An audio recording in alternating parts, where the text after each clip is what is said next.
আসসালামু আলাইকুম। আজ আপনাদের জন্য নিয়ে আসছি ভিন্ন ধরনের একটা ভিডিও। এটা পেঁয়াজ আর এই যে কাঁচামরিচ।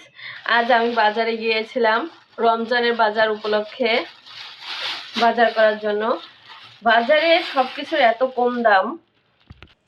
এই যে হাফ কেজি কাঁচামরিচ মাত্র 30 টাকা দাম, অথচ এই কাঁচামরিচ যখন আমরা 200 টাকা অথবা 400 টাকা কেজি কিনি, তখন সবাই ভিডিও করে ফেসবুকে ইউটিউবে সবাই ছাড়ে যে এত দাম এত দাম, কিন্তু এখন এত কম দাম কোথাও কেউ ভিডিও করেও না, কোনো ভিডিও ছাড়েও না।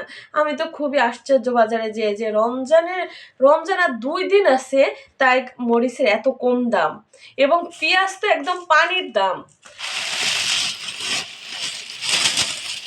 দেখুন এই যে পেঁয়াজ, অনেকগুলো পেঁয়াজ, এখানে 3.5 কেজি পেঁয়াজ, 3 কেজি 500 গ্রাম, মাত্র 100 টাকাতে আমি কিনেছি। লোকরা বলতেছিল 30 টাকা হলো কেজি, 3 কেজি নিলে 100। আমি বললাম যে না, 3.5 কেজি 100 টাকা দেন। পরে আমাকে 3.5 কেজি 100 টাকায় দিল। আমি তো খুবই আশ্চর্য যে এখন 1 কেজি পানি, 1 লিটার পানি আমরা যদি কিনে খাই তার দাম 30 টাকা, অথচ দেখেন 1 কেজি পেঁয়াজ এখন 30 টাকা। পেঁয়াজগুলো অনেক সুন্দর আছে, মানে খারাপ না, পচা না কোনো, একদম ভালো পেঁয়াজ।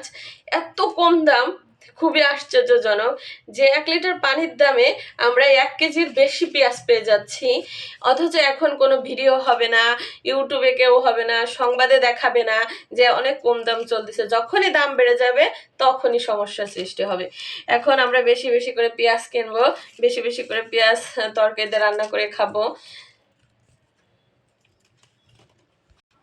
কাঁচামরিচও কম দাম, পেঁয়াজও কম দাম। খুবই আশ্চর্যজনক যে পানির দামে, রমজান মাসে তাই পানির দামে সব বিক্রি হচ্ছে। আজকের ভিডিওটা শুধু আপনাদের জন্য, যে এত কম দামে আমরা সবকিছু কিনতে পারতেছি, আমরা খুব খুশি। এই জন্য আল্লাহ হাফেজ।